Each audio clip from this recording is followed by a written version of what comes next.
Masyarakat dari berbagai kampung di Aceh Jaya melaksanakan zikir untuk memperingati 2 dekade perdamaian Aceh dan pemerintah Indonesia. Momentum ini juga diharapkan dapat terus mempererat perdamaian di Provinsi Aceh yang telah terjaga sejak 20 tahun yang lalu. Masyarakat Aceh Jaya pada Kamis malam melaksanakan doa dan juga zikir bersama dalam menyambut 2 dekade perdamaian Aceh dan pemerintah Indonesia.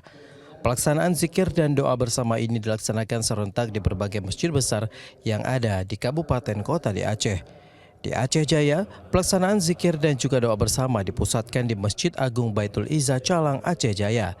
Sejumlah pejabat termasuk Bupati juga turut memberikan doa dan juga zikir bersama ini. Bupati Aceh Jaya Safwandi mengatakan perdamaian antara Gerakan Aceh Merdeka dan juga pemerintah Indonesia menjadi sebuah momentum berharga dalam menghentikan konflik berkepanjangan. Selain itu, peringatan ini juga merupakan salah satu bentuk syukur dan juga refleksi menjelang peringatan damai Aceh.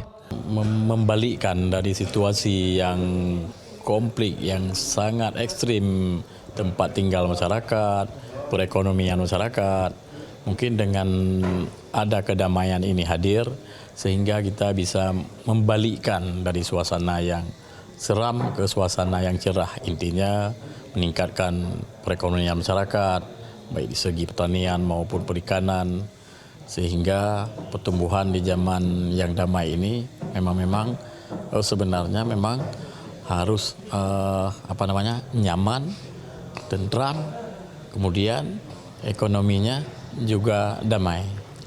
Momen peringatan ini juga merupakan sebuah pengingat akan pentingnya menjaga perdamaian yang telah terjalin sejak penandatanganan nota kesepahaman MOU Helsinki pada tahun 2005 lalu.